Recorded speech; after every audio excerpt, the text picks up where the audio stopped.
오후에 하나님 말씀 창세기 6장. 자, 오늘은 제가 이제 8절부터 13절까지를 이제 살펴보겠습니다.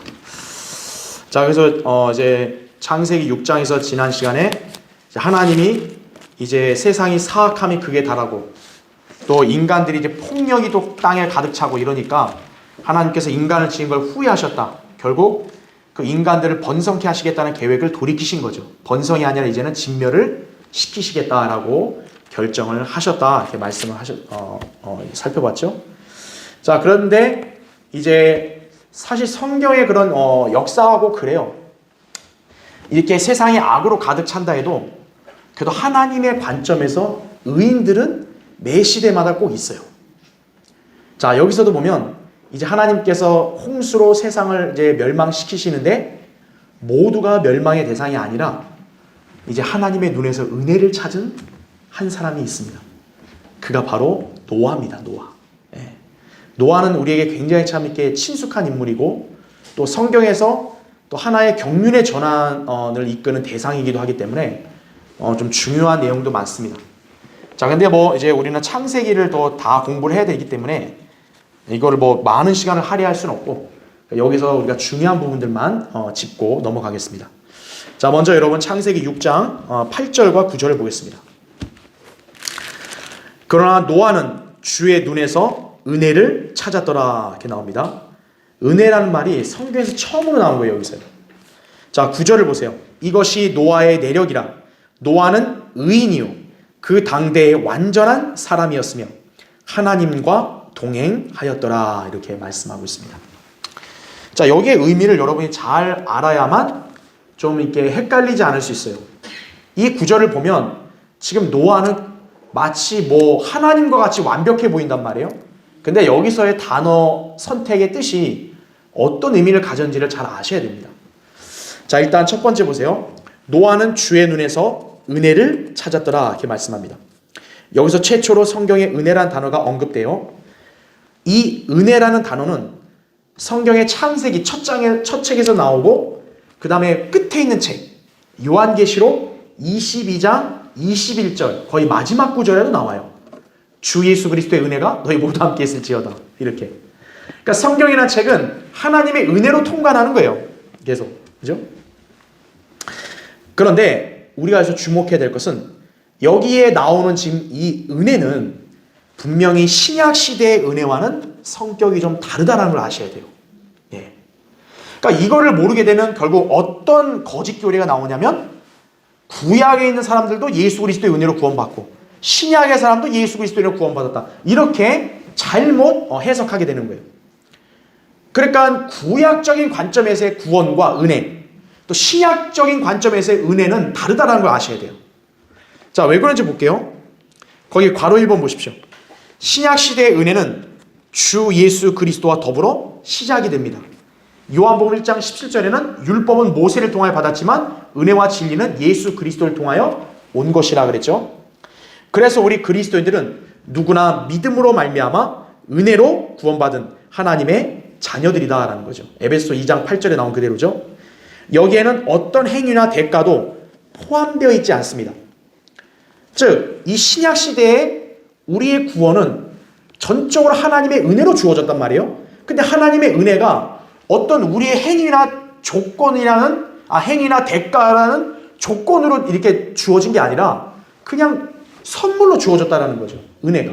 그렇죠? 즉, 이 은혜는 믿음을 통해 내려진 하나님의 선물이다라는 거죠. 그러니까 그 사람의 상태가 어떤지는 중요하지 않아요. 그냥 하나님께서 은혜로 그냥 아예 거저 주신 거라는 거죠. 그러니까 신약의 은혜는 그런 관점이 성격이 있는 거예요. 그러면 괄호 2번 보십시오. 그러나 여기에 나온 하나님의 은혜는 자, 어떤 은혜냐면 노아의 의로운 행위에 기초한 구약적인 은혜라는 걸 아셔야 돼요. 네. 사실 하나님이 세상을 홍수로 다 쓸어버리겠다 했으면 세상에 사는 모든 생물들은 다 죽어야 돼요. 근데 하나님은 노아를 어떻게 하는 거예요 지금? 안 죽이시려고 한단 말이에요. 그럼 노아는 왜 그런 은혜를 받았냐 이거예요. 다 죽어 마땅한데 노아는 안 죽이신 거예요. 노아는 살려주시는 거예요. 왜 그렇죠? 바로 은혜를 받은 거죠. 그럼 그 은혜는 그냥 하나님이 거저 준 거냐? 그렇다기보다는 노아의 의로운 행위가 있었기 때문에 하나님이 그를 멸망시키지 않고 구원해주는 은혜를 줬다라는 거죠. 그렇기 때문에 이 은혜의 성격이 신약시대의 우리 성도들이 받은 은혜와는 좀 다르다라는 것이, 노아는 의로운 행위에 기초한 구약적인 은혜를 받았다, 이렇게 여러분이 아셔야 돼요. 그래서 여기서 보면은 하나님께서는 지금 노아의 의로움을 인정하시고 존중해 주신 것이다라는 거죠. 그래서 우리가 아까 9절 읽을 때 노아는 의인이다라고 말하잖아요. 의인. 근데 여러분도 아시다시피 신약 성경을 보면 모든 사람이 다 뭐라 그랬어요? 성경은 죄인이고 하나님의 영광에 이르지 못한다 그랬잖아요. 그러니까 신약 시대에는 누구를 막론하고 다 죄인이에요. 근데 지금 여기 구약에서 어떤 거예요? 하나님이 노아를 의인이라고 이렇게 인정해 주신다는 거죠. 노아가 이런 인정을 받게 된 근거가 뭐예요? 그의 의로운 행실 때문이었다는 거죠. 행위 때문에. 그래서 그 의로운 행위로 인해서 하나님은 노아를 홍수로부터 구원할 수 있는 은혜를 베푸신 거다라는 거죠. 자, 노아는 당대의 악한 세상에 편승하지 않고 하나님과 어떻게 한 거예요? 동행하였다. 아까 우리 9절 읽으면 하나님과 동행하였다라고 이렇게 나오잖아요. 자, 그러면 여러분 한번 연상해 봐요. 우리 창세기 앞에서 하나님과 동행했던 인물이 있었죠. 누굽니까? 창세기 5장에 에녹이죠. 에녹. 자기 조상인 에녹을 노아는 닮은 거죠. 그러니까 자기 조상처럼 하나님과 동행했는데 노아도 어떻게 한 거예요? 동행한 거예요.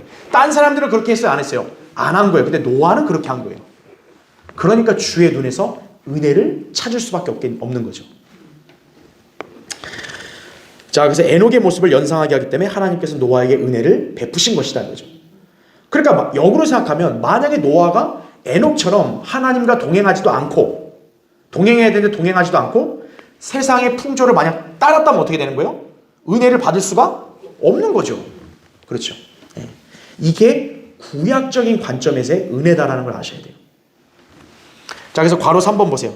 노아의 믿음은 하나님을 온전히 두려워함으로써 그분의 명령에 순종하는 데서 나왔다라는 거죠.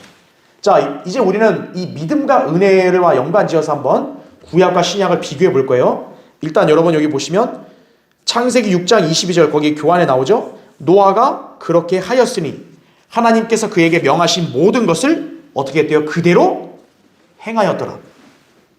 이게 노아가 구원받을 수 있었던 체계예요. 노아가 하나님의 은혜를 받을 수 있었던 것은 그의 의로운 행위였다라는 거죠. 예. 그러니까 하나님과 동행하고 세상의 악한 죄를 짓지 않고 의로운 행위를 하니까 하나님은 그에게 은혜를 베푸신 거예요. 예. 이것이 바로 구약에서의 믿음의 본질이다라는 거죠. 이런 믿음을 통해 노아는 주의 눈에서 은혜를 찾았던 것이라는 거죠. 그러니까 쉽게 말하면 하나님의 눈으로 살펴보는 거예요. 은혜를 받을 만한 게 있나 없나. 있네? 은혜를 준 거죠. 이게 구약적인 은혜다라는 거죠. 그러니까 은혜는 근원은 하나님이시죠. 하나님이 분명히 은혜를 다 베푸시는데 신약 교회 시대의 성도들이 받은 은혜와는 좀 차원이 다른 거였다는 거죠. 자, 두 번째 보세요. 신약에서는 노아의 믿음에 관해 이렇게 정의합니다. 지금 구약에서는 노아를 의인이다, 또 완전한 사람이다 얘기하잖아요. 자, 신약에 거기 히브리서 한번 찾아보세요. 히브리서 11장 자 7절을 보십시오.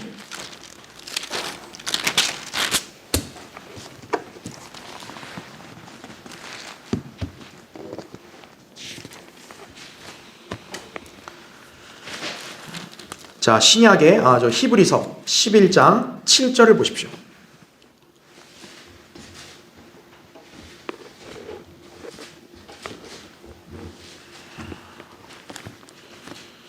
자, 히브리서 11장 7절을 보면 믿음으로 노아는 아직 보지 못한 일들에 대해 하나님의 경고하심을 받고 그랬죠.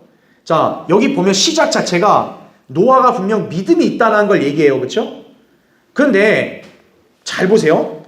하나님의 경고하심을 받고 그 다음에 어떻게 했다 그래요? 두려움으로 행하여 이거죠. 그러니까 노아의 믿음에는 어떤 요소가 반드시 있었어야 되는 거예요? 행위가 있었어야 되는 거예요. 하나님의 말씀, 경고를 들었을 때 뭐야 이거? 이러면 그냥 그걸 거부한 거지만 두려워요. 무서워요. 그럼 그걸로 끝나는 게 아니라 하나님이 뭐 하라 했으니까 두려움으로 그거를 행한 거죠. 그래서 보시면 방주를 예비함으로 자기 집안을 구원하였으니 이거죠. 그것을 통하여 세상을 정죄하고 믿음에 의한 의의 상속자가 되었느니라 이렇게 말합니다. 자, 이 말만 보면 분명히 노아는 믿음이 있는 사람으로 이게 여겨지잖아요. 그렇죠? 하지만 그가 이런 믿음의 사람이라고 인정받을 수 있었던 근거는 뭐였다는 거예요? 하나님의 경고를 들을 뿐만 아니라 두려움으로 방주를 짓는 행위를 한 거죠. 그리고 그 방주에 들어갔던 거죠. 자, 그래서 괄호 1번 보세요. 노아는 하나님을 두려워할 줄 아는 사람이었다라는 거죠. 예. 사실 믿음이라는 것도요, 하나님을 두려워할 줄 아는 사람이 믿음을 지닐 수 있는 거예요. 그렇죠? 그는 아직 한 번도 이루어지지 않았던 미래의 사건에 대해 하나님께서 그 일을 행하실 것이라는 경고를 의심 없이 어떻게 한 거예요? 믿었던 것이다. 그렇죠? 지금 여기서 중요한 게 뭐냐면 노아 때요, 홍수라는 게 있어요, 없어요? 없어요. 그러니까 그 당대의 사람들에게 있어서는 그런 기상현상으로 엄청난 비가 쏟아져서 홍수가 날 거라는 거를 한 번도 그런 아는 사람이 없어요. 근데 그 얘기를 해봐요. 그러면 어떻게 되겠어요? 그 사람들이 이거 아니네? 이렇게 되는 거죠. 돌았네? 이렇게 되는 거죠. 왜? 그 시대에 한 번도 이루어지지 않았던 일인데 그거를 어떻게 한 거예요? 노아는 믿은 거예요. 하나님이 그렇게 말씀하니까 하나님 지금 저를 우습게 하십니까? 이게 아니라 진짜 그렇군요. 믿어버린 거죠. 마치 어떤 유아 동일하냐면 아브라함이 어떻게 돼요? 하나님이 아브라함에게 너 밖으로 나와봐라. 자식 한 명도 없는데 아브라함에게 하늘의 별들을 보여준 다음에 보여주죠. 너 저 별들 셀 수 있냐? 못 셉니다. 네 씨가 그와 같다. 자식 한 명도 없는 사람한테 네 후손들이 저렇게 하늘의 별들과 같이 된다. 여러분 그 말을 들으면 어떻게 생각하겠어요? 이거 사람 영장지르시나? 이렇게 생각할 거 아니에요. 근데 아브라함 어떻다는 거예요? 그 말을 그대로 의심 없이 믿었다라는 거죠. 그걸 하나님은 의로 여겨주신 거죠. 노아도 바로 그런 관념인 거예요. 하나님을 두려워할 줄 아니까 아직 전혀 자기가 볼 때 이해할 수 없는 미래의 사건을 얘기해도 어떤 거예요? 의심 없이 믿었던 거죠. 하지만 노아는 그저 믿는 것으로 끝내지 않았어요. 어떻게 했습니까? 하나님께서 그에게 방주를 만들라는 명령에 순종해야 했다라는 거죠.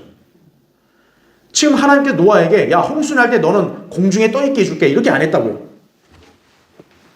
너도 홍수 나면 죽는 거예요. 근데 하나님께서 노아에게 어떻게 한 거예요? 너는 방주를 만들어라. 방주로 들어가면 너는 안전하다. 그럼 노아는 어떻게 해야 돼요? 하나님 말씀을 만약 믿은 사람이라면 당연히 그대로 해야죠. 예 하고 방주 앉으면 어떻게 되는 거예요? 죽는 거죠.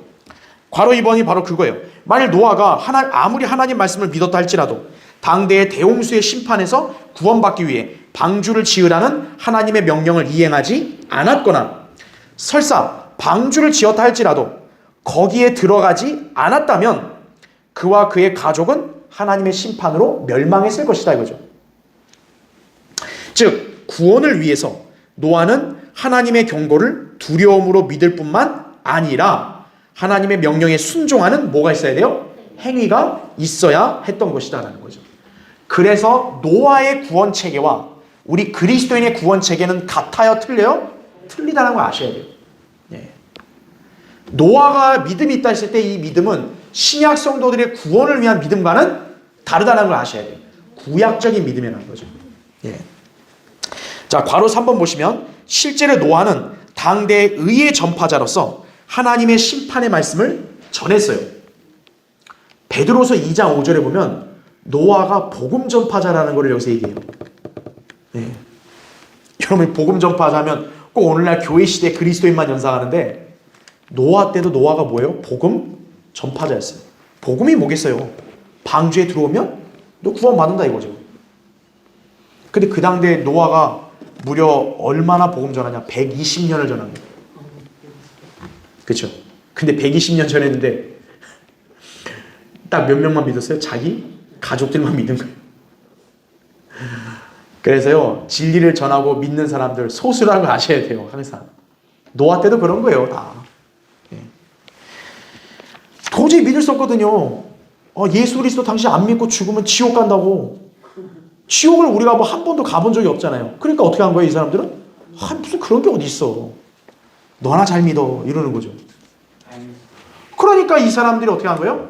우리가 전하는 복음에 많은 사람들이 안 믿는 이유가 그건 거예요. 바로 노아 때처럼 홍수? 야 무슨 홍수? 그 말 같지 않은 소리를 하냐 이렇게 되는 거죠. 지옥? 무슨 말 같지 않은 소리를 하냐. 너 가봤어? 안 가봤으면서 뭘 지옥이야 이런 식으로 거부한다는 거죠 다. 그 결국 지옥으로 가는 거예요. 진리와 복음을 전하는 데 있어서는 늘 소수만 믿는 거예요 이게. 우리 기억해야 합니다. 자 그래서 계속 보세요. 당시 죄인들은 노아가 전한 말씀을 분명히 안 들은 게 아니라 들었을 것이다 이거죠. 왜? 노아가 의의 전파자였으니까 전파했을 거 아니에요.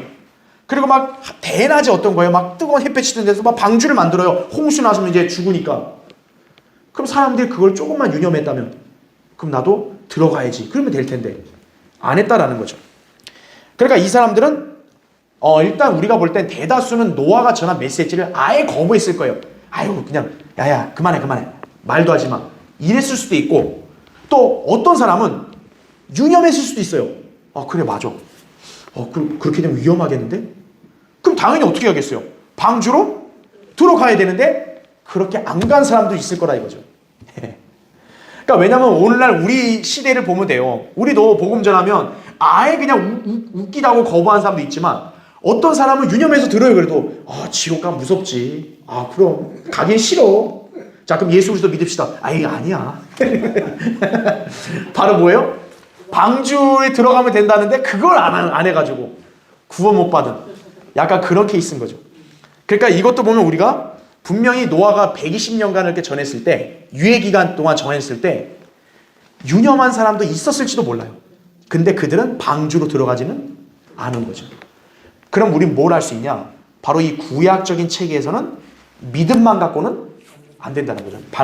반드시 믿음에는 뭐가 뒤따라와야 되는 거예요? 행위가 뒤따라와야 구약 시대에는 인정받는 믿음이 되는 거예요. 그게. 네. 그러니까 노아처럼 하나님의 경고를 두려움으로 듣고 또 그걸 그 명령을 그대로 행해야만 구원받는다는 것을 우리가 알 수 있는 것이죠. 그렇죠? 자, 그래서 괄호 4번. 따라서 노아 때의 구원은 우리처럼 오로지 믿음으로 말미암아 은혜로 받은 것이 아니다라는 걸 아셔야 돼요.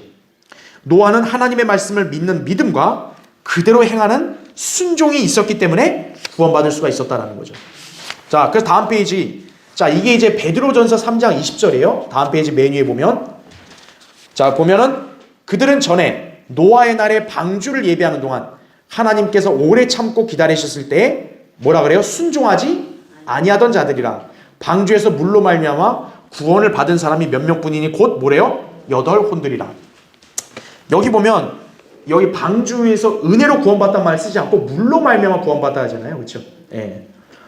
그리고 순종하지 않았던 사람들은 어떻다는 거예요? 결국 심판으로 멸망당했다라는 거죠. 그래서 노아의 때는 행위가 필요한 것이 순종한 행위가. 예. 바로 5번. 이것이 구약적인 구원의 방법이다. 그렇게 볼 때 노아에게 주어진 하나님의 은혜는 신약 시대의 은혜와는 다른 것이라는 거죠. 하나님께서는 노아의 선한 행실을 통해 은혜를 베푸신 것이다. 결국 노아는 자신의 집안을 구원했고 믿음에 의한 의의 상속자가 되는 보상을 받았다. 이렇게 여러분 보시면 됩니다. 자, 그래서 여러분이 이제 은혜를 이제 하나님의 은혜를 볼 때 여기 하나님의 은혜를 볼 때 이 은혜가 구약 시대랑도 신약 시대랑도 분명하게 다르다라는 거예요. 예. 그러니까 구약 시대에는 은혜가 어떻던 거예요? 의로운 행실에 기초를 해야 돼요. 예. 하지만 신약에서는 뭡니까? 행실이 필요 없어요. 그냥 하나님의 선물이에요. 그래서 아주 흉악한 인간도 어떤 거예요? 회개하고 예수 그리스도를 믿으면 구원받는 거예요. 반면에 굉장히 선하고 도덕적인 사람인데 예수 그리스도를 안 믿으면 어떻게 되는 거예요? 구원 못 받는 거예요. 예. 하지만 구약은 달랐다는 거죠. 구약은 세상의 악한 행실에 참여하지 않고 의로움을 추구한 사람들은 어떻게 한 거예요? 하나님이 은혜를 베푸시는 거예요. 자, 이게 바로 은혜적인 속성이고, 그러면 믿음은 어떨까요? 믿음? 구약에서의 믿음은 어떤 게 있냐? 자기 믿음이에요. 자기 믿음. 신약에서의 믿음은 뭐예요? 그냥 자기란 말 없이 그냥 순수하게 믿음이에요. 예수 그리스도를 믿는 믿음이라는 거죠. 구약은 예수 그리스도가 아니라 뭐예요? 자기 믿음, 자기. 그러니까 자기가 직접 믿어야 돼요. 그러니까 결국 뭡니까? 자기 믿음이니까 뭐가 강조가 되냐? 자기 의가 강조되는 거예요. 자기 의. 그래서 구약에서는 자기의 의로움으로 하나님 앞에서 입증해야 돼요. 나는 하나님 은혜 받을 자격이 있습니다. 이렇게 입증을 하는 거예요. 하지만 신약 시대에는 의 자체는 우리 자기 의를 인정해요, 안 해요? 인정 안 하죠. 아, 당신은 술도 안 마시고 담배도 안 피니까 너는 구원해 줄게. 이런 거 없다라는 거죠. 우리의 의도 역시 뭡니까? 하나님의 의다라는 거죠. 하나님의 의. 예수 그리스도죠, 바로. 네. 아예 다른 거죠. 믿음 자체가. 의도 다른 거죠. 자, 그러니까 자기 믿음, 자기 의 이렇게 된 거예요. 그래서 여러분이 한번 질문해 볼게요. 의인은 믿음으로 말미암아 살리라. 이게 성경에 총 몇 번 나오는지 아세요? 성경에 총 4번 나와요. 근데 구약에서 1번 나오고 신약에서 3번 나오거든요. 신약에서는 로마서하고 갈라디아서에 나와요. 그리고 히브리서에도 나와요. 의인은 믿음으로 말미암아 살리라. 그런데 구약에서 하박국 2장 4절에 나와요. 하박국에서는 뭐라고 나오냐면 의인은 자기 믿음으로 말미암아 살리라 이런 말이 나와요. 그런데 신약 성경에서 성령님은 신약에서는 자기란 말 어떻게 한 거예요? 뺀 거예요. 왜? 신약에서의 믿음과 의는 오직 뭐밖에 없어요? 하나님의 의밖에 없습니까?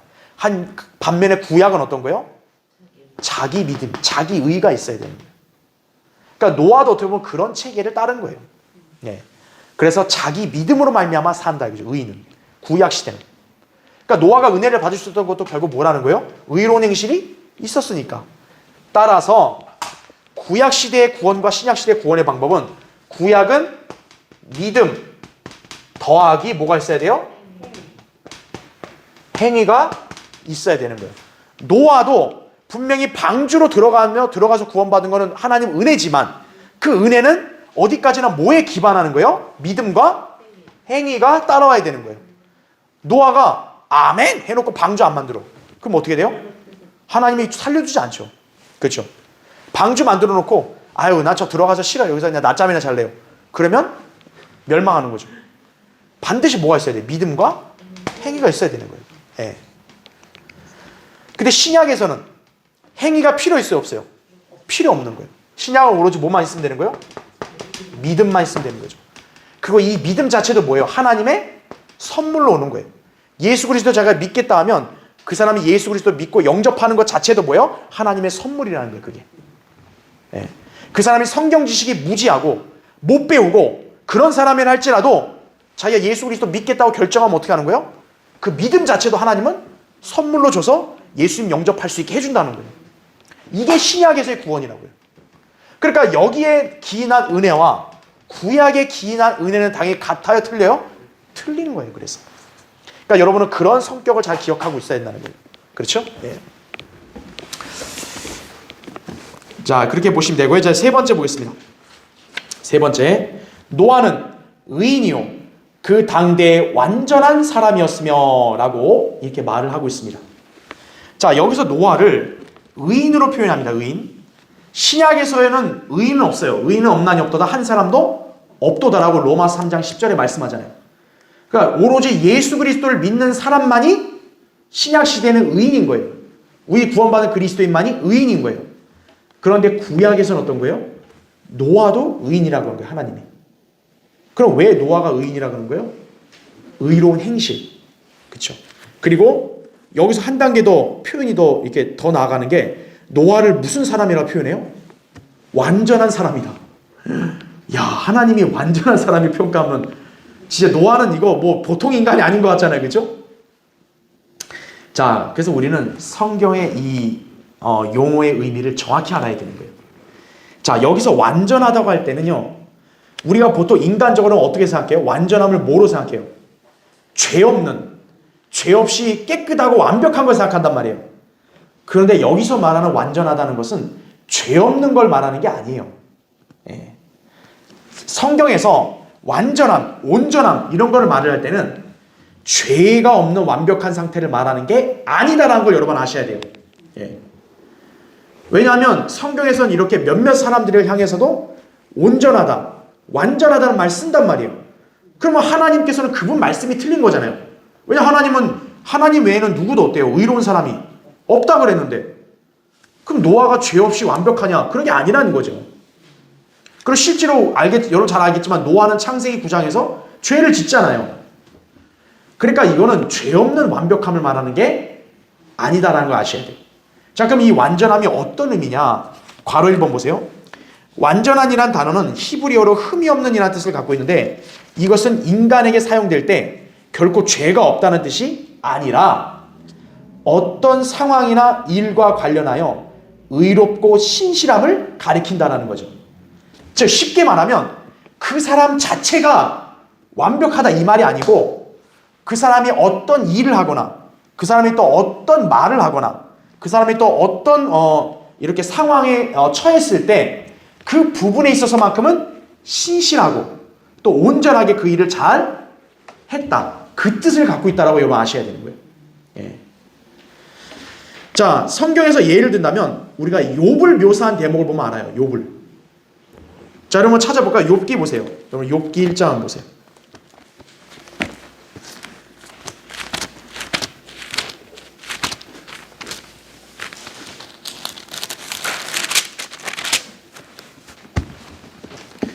자, 노아를 이렇게 완전한 사람이라 했잖아요.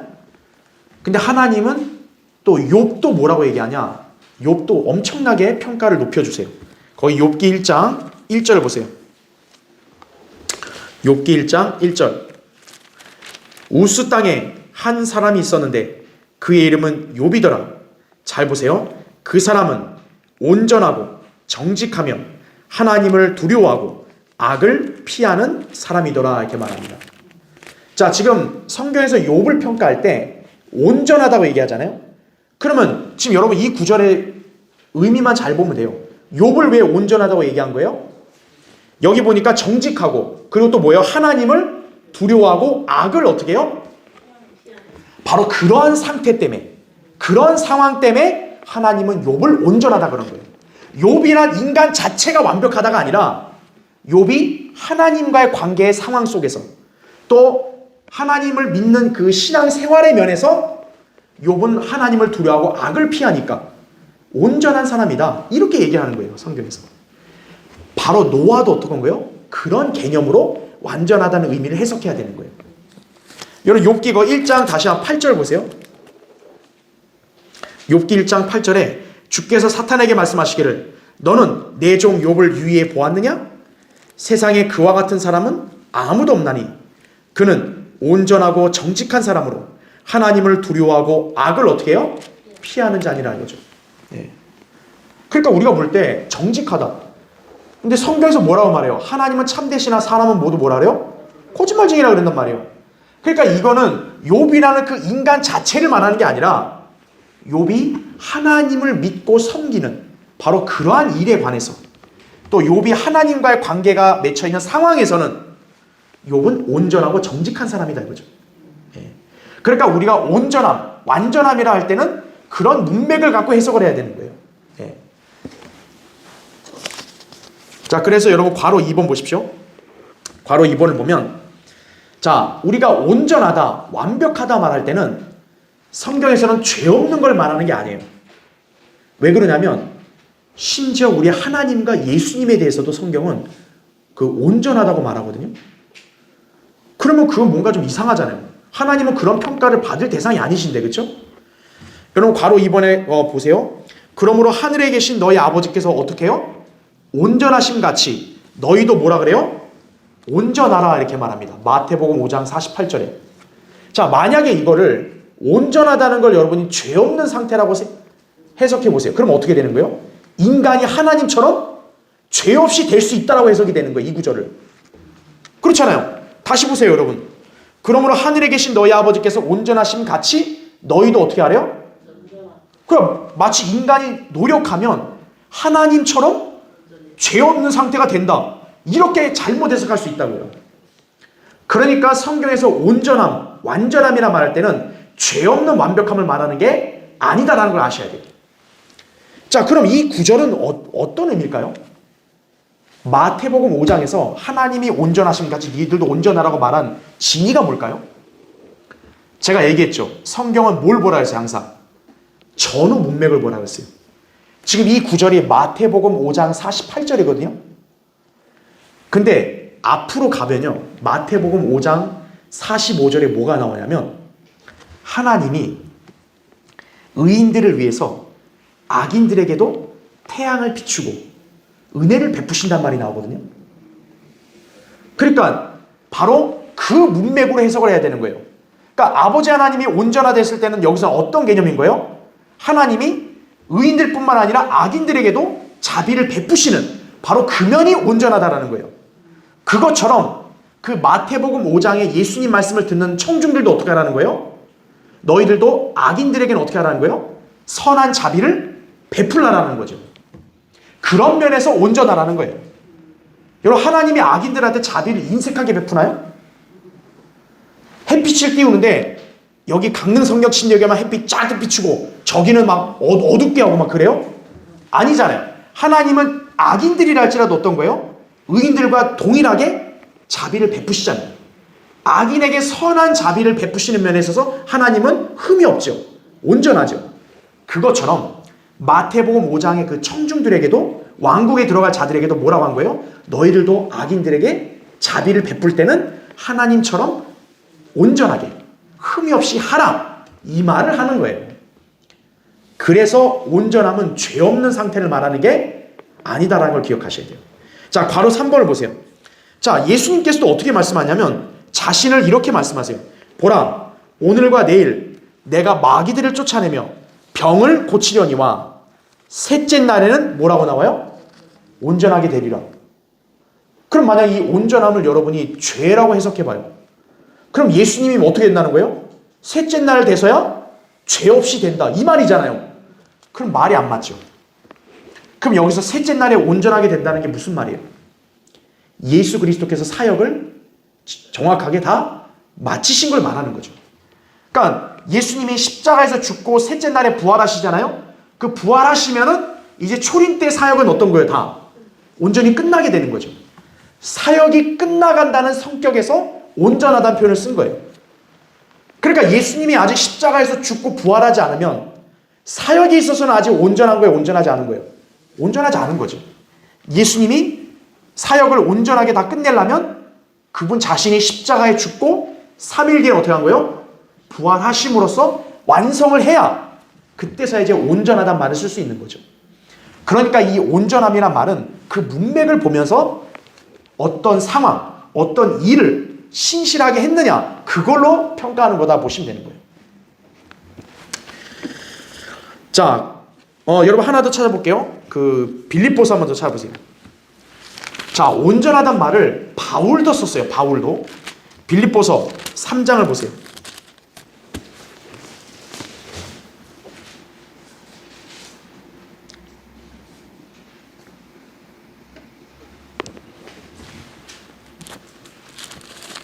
자, 빌립보서 3장.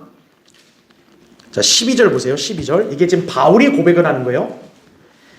내가 이미 이르렀다 함도 아니요, 이미 온전해졌다 함도 아니라 다만 나는 붙잡으려고 쫓아갈 뿐이라. 나 역시 그것을 위하여 그리스도 예수께 붙잡혀 있노라. 이렇게 말씀하죠. 지금 여기 여러분 12절 보면 바울이 자기를 뭐라 그래요? 온전해졌다 함도 아니다. 그러니까 자신이 온전해지질 않았다고 말하죠. 그런데 여러분 15절 보세요. 15절. 거기 밑에 15절. 그러므로 누구든지 온전한 사람들은 이같이 생각할지니라. 만일 너희가 어떤 일에 다르게 생각하면 하나님께서는 이것도 너희에게 계시해 주실 것이라. 자, 여러분 여기 보시면 15절에는 온전한 사람들이란 말이 나오죠. 지금 바울은 위에서는 자기가 온전해지지 않았다 그러고 여기 15절에서는 자기를 온전한 사람들로 포함을 시켜요. 그럼 여러분 보세요. 이 구절의 앞뒤가 안 맞잖아요. 바로 여기서 우리는 온전함이라는 것은 죄 없는 걸 말하는 게 아니다라는 걸 여기서 알 수 있는 거예요. 문맥에 따라서 어떤 상황에 있어서는 바울은 온전하지 못한 거고, 또 어떤 상황에 있어서는 바울은 지금 온전한 거예요. 그럼 12절은 어떤 의미일까요? 지금 12절은 어떤 문맥이에요? 자기가 아직 붙잡으려고 쫓아가는 거지 온전한 그 상태로 다 가지는 않았다라는 거예요. 바로 어떤 겁니까? 지식이죠, 지식. 예수 그리스도를 아는 지식. 그 지식에 대해서 자기는 온전하게 아직 가지 않으니까 계속 쫓아간다라는 거죠. 그러면 15절은 뭘까요? 15절의 온전한 사람은 그 위에 14절을 보면 돼요. 그리스도 예수 안에서 하나님의 고귀한 부르심의 상을 위하여 그 표대를 향해 쫓아갈 뿐이라. 즉 여기서의 온전함은 어떤 의미예요? 예수 그리스도 부르심을 바라보고 쫓아가는 자세를 말하는 거예요. 그러니까 바울은 어떤 거예요? 자기가 지식에 있어서는 아직 온전함에 도달하지 못했지만, 그러나 예수 그리스도를 바라보고 그분을 끝까지 쫓아가는 자세에 있어서는 어떤 거예요? 바울은 온전하다라는 거죠. 그래서 여기서는 지식에 있어서는 자기는 아직 온전하지 않다 말한 거고, 여기서 온전하다고 한 것은 자기가 예수 그리스도를 바라보고 표대를 쫓아가는 그 자세만큼은 온전하다라는 걸 말한 거예요. 그러니까 온전함이라는 것은 문맥에 따라서 어떤 일이나 상황이 신실하게 또 완전히 다 끝내는지 그거를 나타내는 거다. 여러분 그렇게 이해하시면 되는 거예요. 결코 인간의 죄 없는 상태를 말하는 게 아니다라는 걸 기억하셔야 돼요. 자, 그래서 괄호 5번 보세요. 거기 교환에 괄호 5번. 바울은 교회의 은사들을 주신 목적이 성도들을 온전케 하는 것이라고 말했어요. 에베소서 4장 12절 보면 목사와 교사를 주신 목적이 뭐냐 했더니 성도들을 온전케 한대요. 그러면 그 말이 성도들이 죄 없는 상태로 완벽히 변화된단 말이에요?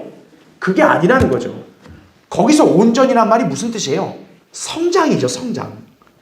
성도들을 온전케 한다는 게 뭐예요? 목자가 성도들을 온전케 한다는 게 뭐예요? 성도들을 양육해서 영적으로 성숙하게 만든다는 뜻이겠죠.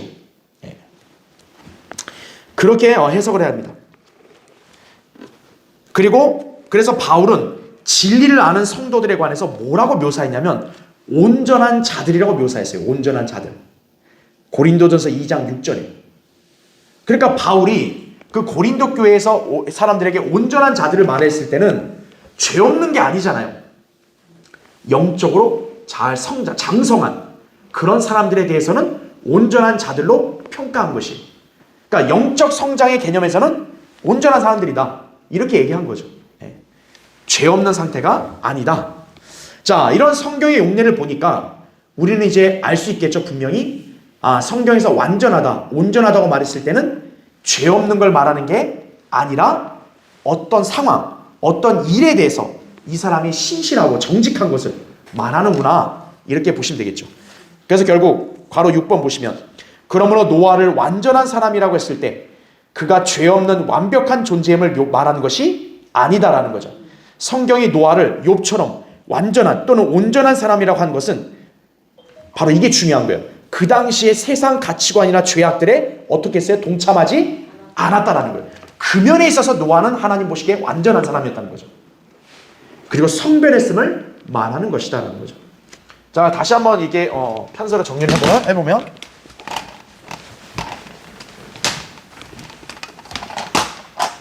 자, 성경에서 이제 완전함 또는 온전함. 자, 이것은 결코 무슨 도덕적인 죄가 없는 그런 완벽한 상태를 말하는 게 아니다라는 거예요. 무슨 죄 없는 완벽, 이게 아니다라는 거죠. 바로 뭡니까? 이 완전함, 온전함이라 말했을 때는 어떤 상황, 또 일에 대해 신실하고 정직한 걸 말한다 라는 거죠. 그래서 하나님은 노아도 완전하다, 욥도 온전하다. 아니, 인간은 다 죄인인데 왜 그럽니까? 바로 어떤 상황과 일에 대해서 그들은 신실하고 정직했으니까. 욥은 하나님과의 관계 속에서 자기 자식들을 이렇게 하나님께 제사 드리게 하고 하나님을 두려워하게 하고 악을 피하고, 노아도 마찬가지로 뭐예요? 그 당대 세상의 악과 가치관으로부터 노아는 동참하지 않았다는 거죠. 그래서 노아의 완전함이라고 했을 때는 우리가 어떻게 해석해야 되는 거예요? 세상 죄에 동참하지 않았다라는 거죠. 세상 죄가 뭐예요? 지금 노아가 있던 당대는 하나님의 아들들 여자들이 막 결혼 난잡하게 해서 성적인 그런 이렇게 범죄들이 저질러지고 또 폭력도 가득해지고 세상이 지금 그렇게 된 거예요. 근데 노아는 그런 세상의 풍조에 어떻다는 거예요? 동참하진 않았다라는 거죠. 하나님은 그런 면에 있어서 노아가 완전하다고 말한 거예요. 노아는 죄 없는 하나님이다가 아니라 그런 면에 있어 세상과 동참하지 않았다는, 성별했다는 그런 면에서 완전한 사람이라고 말한 것이. 자, 이건 또 우리에게 하나의 교훈이 됩니다. 여러분도 그런 악한 세상의 풍조에 편승하지 않고 세상의 죄악들을 여러분이 동참하지 않고 이렇게 성별해서 하나님 말씀대로 행하게 되면 하나님은 여러분을 완전한 사람이라고 평가해 주는 것이. 예, 그걸 여러분이 기억하셔야 돼요. 죄 없다가 아니라 하나님은 나를 신실한 사람, 신실하다는 것도 온전하다는 걸 평가해 주는구나, 이렇게 보시면 되는 거예요. 그래서 노아가 의인이 된 거예요. 지금 이 시대에 여러분은 의인이에요. 다 그렇게. 네, 그걸 기억하셔야 돼요.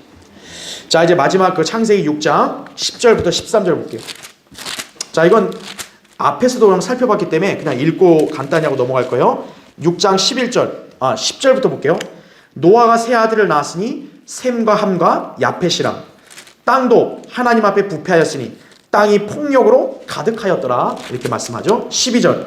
하나님께서 땅을 보셨는데 보라, 그것이 부패되었으니 이는 모든 육체가 땅 위에서 그 행위를 부패시켰습니다. 13절. 하나님께서 노아에게 말씀하시기를 모든 육체의 종말이 내 앞에 이르렀으니 이는 땅이 그들로 인하여 폭력으로 가득 찼습니다.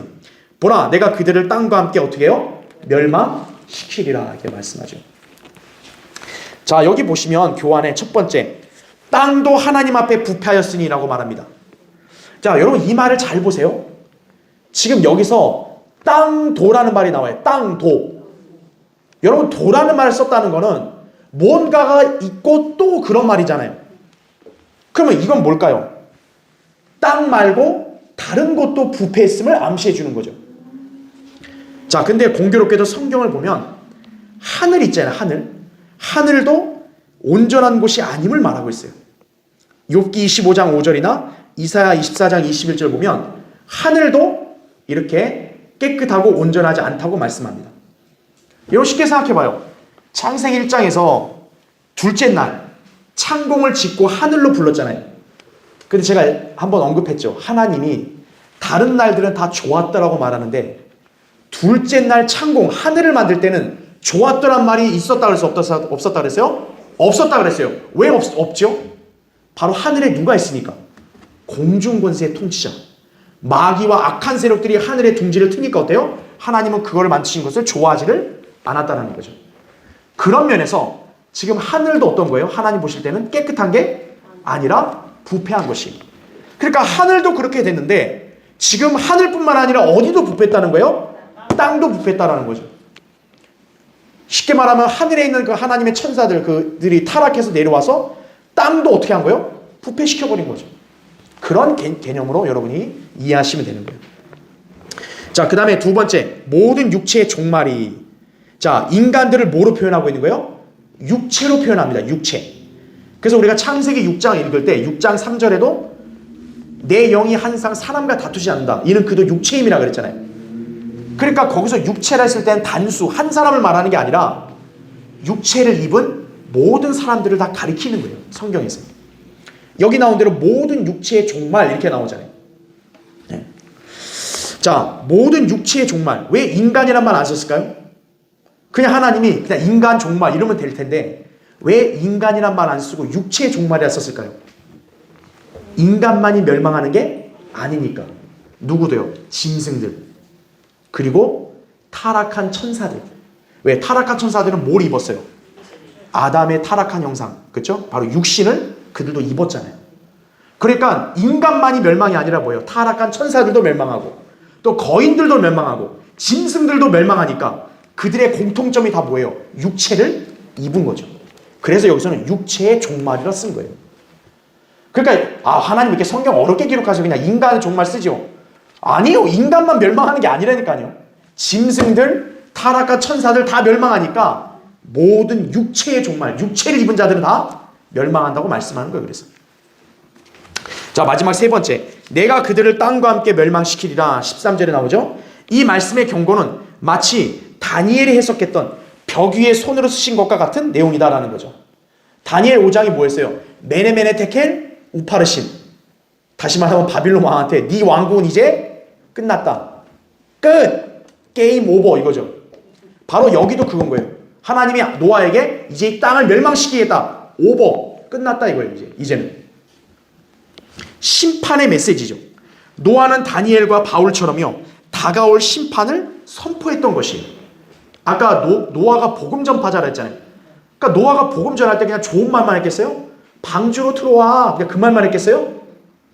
방주로 안 들어오면 어떡하는 거예요? 죽는다. 이 말을 했겠죠.